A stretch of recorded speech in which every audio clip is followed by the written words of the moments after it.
Thank you, Madam Speaker. To commemorate Anzac Day 2014, I was honoured to take part in 4 local services in my electorate of Vaucluse. Anzac Day is a time for us all to pause and reflect on the sacrifice and courage of all our men and women who've served, and those who indeed are still serving our nation in times of war and also in times of peace.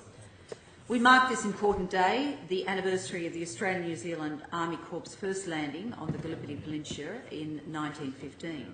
This was a significant episode in our history, a baptism of fire for our proud young country, and also for our New Zealand brothers and sisters.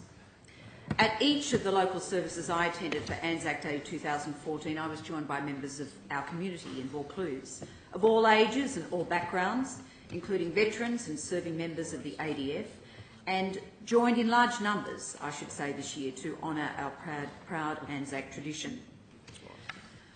On Sunday the 13th of February, ahead of Anzac Day, I attended the annual commemorative walk hosted by Rose Bay RSL sub-branch in my electorate of Vaucluse.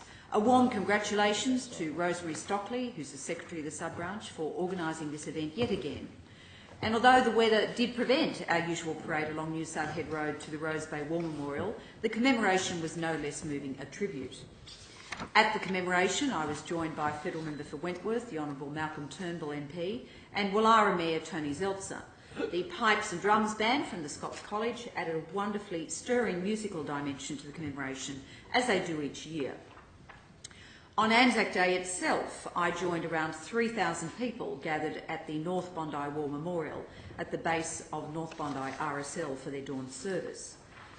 On an unusually temperate autumn dawn, the crowd turned out in force to take part in the service, just steps from the shoreline of Bondi Beach, a fitting symbol of those who gathered on the first landing, of course, on the Gallipoli Peninsula 99 years ago this year. We gathered close to the beach to remember our brothers and sisters who made the ultimate sacrifice for all of us. Again, I was joined by Federal Member for Wentworth, the Waverley local councillors Angela Burrell and Leon Goldsman, and the service was ably led by the club's president, Robert de Graaf. It was an honour and so very stirring to be amongst the crowd that morning, to remember those who've served and those who continue to serve. Later that morning, I attended the Waverley Council's Anzac Day commemorative service at the Cenotaph in Waverley Park, along with the member for Coogee, Bruce Notley-Smith MP. By that stage, the rain was pouring down heavily, but this did not impact the solemnity and the dignity of that occasion. And following this service, I then attended a wreath-laying service at the Double Bay War Memorial at Stane Park. This is the first time that such a service has been held, and it was hosted by the Double Bay Ward Woollahra councillors.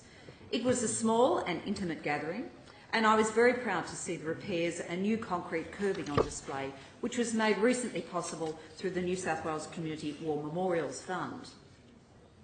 I would like to thank, as the local member for the electorate of Vaucluse, the North Bondi RSL sub-branch, Waverley Council, Woollahra Council and the Rose Bay RSL sub-branch for extending invitations to me and for organising such fitting commemorations for our community to take part in.